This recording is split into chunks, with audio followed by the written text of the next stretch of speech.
Hi hello welcome back to YouTube channel. ನೀವೀಗ already ಥಂಬಲ್ಲಿ ನೋಡಿರೋ ಹಾಗೆ we are going to Mantralaya. ಮನೇನ ಬೇಗ ಬಿಟ್ಟಿದ್ವಿ ಬೆಳಿಗ್ಗೆ 10 ಗಂಟೆಗೆ. ಬಟ್ ಆನ್ ದ ವೇ ಬರ್ಬೇಕಾದ್ರೆ ಎಷ್ಟೊಂದು ಕೆಲಸ ಇತ್ತು, ಅದನ್ನೆಲ್ಲ ಮುಗಿಸಿ ಏರ್ಪೋರ್ಟ್ ದಾಟಿ ಬಂದಾಗ್ಲೇ ಆಲ್ರೆಡಿ 12:30 ಹಂಗಾಗಿತ್ತು. ಇವಾಗ ಟೈಮ್ ಎಷ್ಟು 1:45. ಸೊ ಇನ್ನು 6 hours ಜರ್ನಿ ಮಾಡಬೇಕು ಮಂತ್ರಾಲಯಕ್ಕೆ. ಅಂಡ್ ಈ ಟೈಮಲ್ಲಿ ಯಾಕೆ ಮಂತ್ರಾಲಯಕ್ಕೆ ಹೋಗ್ತಿದೀವಿ ಅಂತಂದ್ರೆ ನಾಳೆ ನನ್ನ ಹಸ್ಬೆಂಡ್ ಬರ್ಡೇ. ಸೊ ಈ ಸತಿ ಬರ್ಡೇ ಒಂದ್ ಸ್ವಲ್ಪ ಸ್ಪೆಷಲ್ ಆಗಿರ್ಲಿ. ಅಂಡ್ ನನ್ನ ಮಗಳು ಕೂಡ ಫಸ್ಟ್ ಟೈಮ್ ಮಂತ್ರಾಲಯಕ್ಕೆ ಭೇಟಿ ಕೊಡ್ತಾ ಇರೋದು. ಫಸ್ಟ್ ಟೈಮ್ ಪಾರ್ಟಿ ಗೀಟಿ ಅಂತ ಬಿಟ್ಟು ಸ್ಪಿರಿಚುಯಲ್ ಮೋಡಿಗೆ ಹೋಗ್ಬಿಟ್ಟಿದೀವಿ ನಾವು ಬರ್ಡೇ ಸೆಲೆಬ್ರೇಷನ್ಗೆ. ಸೊ ನಮ್ ಜೊತೆ ನಿಮ್ಮನ್ನು ಮಂತ್ರಾಲಯಕ್ಕೆ ಕರ್ಕೊಂಡು ಹೋಗ್ತೀವಿ. ಯಾ ಕಮ್ ವಿತ್ ಅಸ್.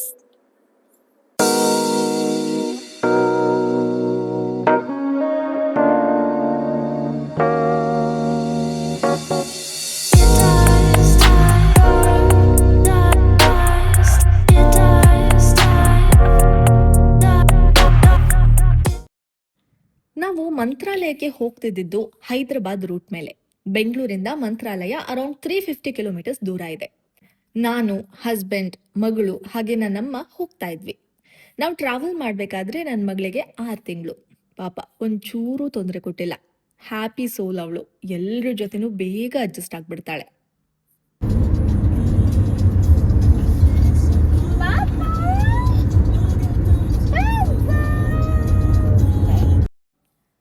ಆಲ್ರೆಡಿ ಊಟ ಟೈಮ್ ಆಗಿತ್ತು. ಸೊ ರೆಸ್ಟೋರೆಂಟ್ಗಳನ್ನ ಹಂಟ್ ಮಾಡ್ತಿದ್ವಿ. ಆವಾಗ ನಮ್ಗೆ ದಾರಿಯಲ್ಲಿ ಸಿಕ್ಕಿದ್ದು ಸವ್ಯ ರಸ ರೆಸ್ಟೋರೆಂಟ್ ಅಂತ. ತುಂಬಾ ಬಿಸಿಲಿತ್ತು. ಫೈನಲಿ ಒಂದು ಪ್ಲೇಸ್ಗೆ ಸ್ಟಾಪ್ ಮಾಡಿದ್ವಿ. ಸೊ ನಾವಿವಾಗ ಸವ್ಯ ರಸ ಅನ್ನೋ ರೆಸ್ಟೋರೆಂಟ್ಗೆ ನಿಲ್ಸಿದ್ದೀವಿ ಲಂಚಿಗೆ ಅಂತ. ಸವ್ಯ ರಸಲ್ಲೂ ಪ್ಲೇಸ್ ಇರಲಿಲ್ಲ ಕೂತ್ಕೊಳ್ಳೋಕ್ಕೆ, ಹೌಸ್ಫುಲ್ ಆಗಿಬಿಟ್ಟಿತ್ತು. ಸೊ ಅಲ್ಲೂ ತಿನ್ನೋದಕ್ಕಾಗಲಿಲ್ಲ, ಜಾಗನೇ ಸಿಗಲಿಲ್ಲ. ಅಂದ್ರೆ ಏನು ತಿಂತೀರಾ ಹೋಗಿ. Plus veg and non veg ಇತ್ತು. ಸೊ ಬೇಡ ಅಂತ ಅಂದ್ಕೊಂಡು ನಾವು we are going to A to B. ನೋಡೋಣ ಅಲ್ಲಾದ್ರೂ ಜಾಗ ಸಿಗುತ್ತಾ ಅಂತ. ವೀಕೆಂಡ್ ಅಲ್ವಾ, ಸೊ ಎಲ್ಲಾ ಕಡೆ ರಶ್ ಇರುತ್ತೆ. But let's see. ಸೊ ಅಂತೂ A to B ಊಟ ಮಾಡಿದ್ವಿ. ಸಾರಿ, ಅಲ್ಲಿ ವಿಡಿಯೋ ಮಾಡೋದಕ್ಕಾಗಲಿಲ್ಲ. ಒಂದ್ 2 ಕಡೆ ನಿಲ್ಸಿದ್ವಿ, ಅಲ್ಲಿ ಜಾಗ ಸಿಗ್ಲಿಲ್ಲ ಅಂತ A to B ಹೋದ್ವಿ. ಪುಣ್ಯಕ್ಕೆ ಜಾಗ ಇತ್ತು. ಸೊ ಸಿಕ್ಕಾಪಟ್ಟೆ ಹೊಟ್ಟೆ ಹಸ್ದಿತ್ತಾ, ಹಿಂಗಾಗಿ ಜಸ್ಟ್ ಊಟ ಮಾಡ್ಕೊಂಡು ಬಂದ್ವಿ. ಸುಮಾರು 3 ಗಂಟೆ 3:30ಗೆ A to B ಊಟ ಮುಗಿಸಿದ್ವಿ. ಇವಾಗ 4:15 ಆಗಿದೆ. ಐ ಥಿಂಕ್ ಅರೌಂಡ್ 4:15 ಬಿಟ್ವಿ ಅನ್ಸುತ್ತೆ ಅಲ್ಲಿಂದ, ಪೆನುಕೊಂಡದಲ್ಲಿ. ಅಂಡ್ ಎಕ್ಸ್ಟ್ರೀಮ್ ಹೀಟ್ ಇದೆ. ಎಷ್ಟಿದೆ? 34 ಡಿಗ್ರಿ ಸೆಲ್ಸಿಯಸ್ ಇದೆ. ಪೆನುಕೊಂಡ A to B ಅಲ್ಲಿ ವೇಟ್ ಮಾಡೋದೊಂದು ಬಿಟ್ರೆ ಎಲ್ಲ ಚೆನ್ನಾಗೇ ಇತ್ತು. ಊಟ ಚೆನ್ನಾಗಿತ್ತು, ಊಟದೇನು ಪ್ರಾಬ್ಲಮ್ ಇರಲಿಲ್ಲ. ಬಟ್ ಅಲ್ಲಿ ಸಂಡೇ ಅಲ್ವಾ ಇವತ್ತು, ವೀಕೆಂಡ್. ಸೊ ಎಕ್ಸ್ಪೆಕ್ಟೆಡ್ ರಶ್ ಇದ್ದೇ ಇತ್ತು. ಬಟ್ ನೀಟಾಗೆ ಮುಗಿಸ್ಕೊಂಡು ಬಂದ್ವಿ. ಇವಾಗ next I think tea break. ಗೂಟಿಲಿ ಟೀ ಬ್ರೇಕ್ಗೆ ನಿಲ್ಲಿಸ್ತೀವಿ. ಸೊ ಗೂಟಿಲಿ ಸಿಗ್ತೀನಿ. Till then bye. ಇನ್ನೇನು ಸೂರ್ಯ ಮುಳುಗೋ ಹೊತ್ತು. ಅಕ್ಕಪಕ್ಕ ಹೊಲಾಗದ್ದೆ. ಕುರಿಗಳನ್ನ ಮೇಯಿಸ್ಕೊಂಡು ಹೋಗ್ತಾ ಇದ್ರು. ಆ ದೃಶ್ಯನ ನೋಡೋಕೆ ಎಷ್ಟು ಚಂದ ಗೊತ್ತಾ. ಅದನ್ನ ಅನುಭವಿಸ್ಕೊಂಡು ನಾವು ಕಾರಲ್ಲಿ ಹೋಗ್ತಾ ಇದ್ವಿ.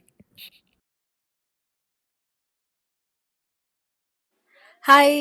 ಸೊ ನಾನು ಅವಾಗಲೇ ಹೇಳಿದ್ದೆ ಅಲ್ವಾ, ಗೂಟಿಲಿ ಟೀ ಬ್ರೇಕಿಗೆ ನಿಲ್ಲಿಸ್ತೀವಿ ಅಂತ. But we didn't stop at Gooty. Actually last time ನಾವು ವಾಯಾ ಗೂಟಿ ಹೋಗಿದ್ವಿ ಮಂತ್ರಾಲಯಕ್ಕೆ. ಬಟ್ ಈ ಸತಿ ಬೇರೆ ರೂಟ್ ತೊಗೊಂಡ್ವಿ. ಇದು 50 ಕಿಲೋಮೀಟರ್ಸ್ ಜಾಸ್ತಿ, ಬಟ್ ಸೇಮ್ ಟೈಮ್ ತೋರಿಸ್ತಿತ್ತು. ಲಾಸ್ಟ್ ಟೈಮ್ ಆ ರೋಡ್ ತುಂಬಾನೇ ಹಾಳಾಗಿತ್ತು, ಸರಿ ಇರಲಿಲ್ಲ. ಆ್ಯಂಡ್ ಈ ಸತಿ ಬೇಬಿ ಇರೋದ್ರಿಂದ ರಿಸ್ಕ್ ತಗೊಳ್ಳೋದು ಬೇಡ ಅಂತ, ದೂರ ಆದ್ರೂ ಪರವಾಗಿಲ್ಲ, ಹೆಂಗಿದ್ರು ಸೇಮ್ ಟೈಮ್ ತೋರಿಸ್ತಿದ್ಯಲ್ಲ, ಅದಕ್ಕೆ ಇನ್ನೊಂದು ರೂಟನ್ನ ತಗೊಂಡ್ವಿ. ಈ ರೂಟ್ ಪರವಾಗಿಲ್ಲ, ಚೆನ್ನಾಗಿತ್ತು. ಬಟ್ ಒಳಗಡೆ ಒಂದು ಸ್ವಲ್ಪ ಇದು ಹಾಳಾಗಿತ್ತು. ಓಕೆ, ಕಂಪ್ಯಾರಿಟಿವ್ಲಿ ಚೆನ್ನಾಗಿತ್ತು. ಈಗ ಟೀ ಬ್ರೇಕಿಗೆ ನಿಲ್ಸಿದ್ದೀವಿ. ಯಾವ ಊರು ಅಂತ ಗೊತ್ತಿಲ್ಲ, ಬಟ್ ಇಲ್ಲಿಂದ 1 or 20 minutes ತೋರಿಸ್ತಿದೆ ಮಂತ್ರಾಲಯ. ಸೊ ಇಲ್ಲಿ ಟೀ ಹಬ್ ಅಂತ ಇದೆ, ಇಲ್ಲಿ ಟೀ ಬ್ರೇಕಿಗೆ ನಿಲ್ಸಿದ್ದೀವಿ.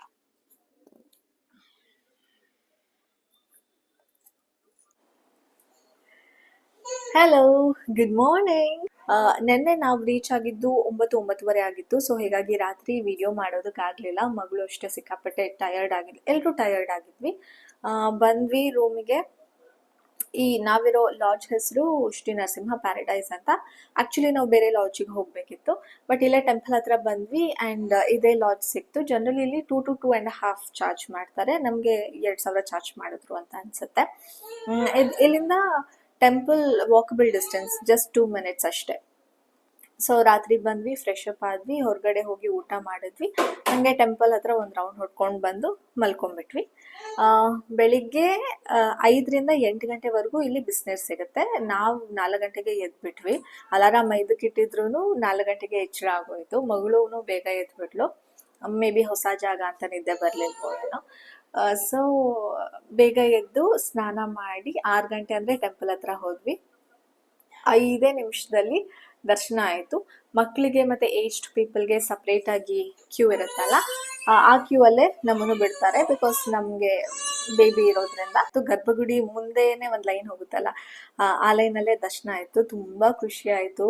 ಬೆಳಿಗ್ಗೆ ರಾಯರ ದರ್ಶನ ಆಗಿದ್ದು. ಆ್ಯಂಡ್ ಬೆಳಿಗ್ಗೆ ಏನು ಕಾಣಿಸುತ್ತೋ ಅದು ನಮ್ಮ ಮೈಂಡಲ್ಲಿ ಹಾಗೆ ಅಚ್ಚು ಉಳ್ಕೊಂಡ್ಬಿಡುತ್ತೆ ಅಂತ ಹೇಳ್ತಾರಲ್ಲ, ಅದು ಎಷ್ಟು ನಿಜ. ಬೆಳಿಗ್ಗೆ ದರ್ಶನ ಮಾಡಿ ಬಂದಿರೋದು ಇನ್ನೂ ಹಾಗೆ ಇದೆ ಮೈಂಡಲ್ಲಿ, ಹಾಗೆ ಇರುತ್ತೆ ಅಂತ ಹೇಳ್ತಾರೆ. So we are so happy.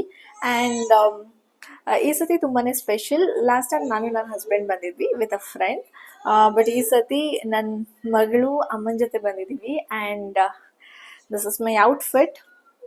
ಇದು ನಾನು ಕುಪ್ಸದ ಸ್ಯಾರಿ, ಅದನ್ನೇ ಇಲ್ಲಿ ಉಟ್ಕೊಂಡಿದ್ದೀನಿ. ಬೆಳಿಗ್ಗೆನೆ ನಾವು ದರ್ಶನ ತಗೊಂಡಿದ್ವಿ. ಸೊ ನೀವಿಲ್ಲಿ ನೋಡ್ತಿದ್ದೀರಾ ಎಷ್ಟು ಜನ ಇದ್ರು ಅಂತ. ಜೊತೆಗೆ ದೇವಸ್ಥಾನದ ಆವರಣನೂ ಕೂಡ ತುಂಬಾ ಕ್ಲೀನ್ ಆಗಿಟ್ಟಿದ್ರು. ದರ್ಶನ ಮುಗಿಸಿ ತೀರ್ಥ ಮತ್ತು ಮಂತ್ರಾಕ್ಷತೆ ತಗೊಳ್ಳೋದಕ್ಕೆ ಕ್ಯೂ ಅಲ್ಲಿ ಹೋಗ್ತಾ ಇದೀವಿ. ಇದು ನಮ್ಮ ಮಂತ್ರಾಲಯ ಟ್ರಿಪ್ ಆಗಿತ್ತು. I hope you like this video. ನಿಮಗೂ ಈ ವಿಡಿಯೋ ಇಷ್ಟ ಆಯಿತು ಅಂದರೆ ಲೈಕ್ ಮಾಡಿ, ಶೇರ್ ಮಾಡಿ, ಸಬ್ಸ್ಕ್ರೈಬ್ ಮಾಡೋದನ್ನು ಮರಿಬೇಡಿ. ಮುಂದಿನ ವಿಡಿಯೋದಲ್ಲಿ ಮತ್ತೆ ಸಿಗ್ತೀನಿ. ಟಿಲ್ ದೆನ್ ಟೇಕ್ ಕೇರ್, ಬಾಯ್.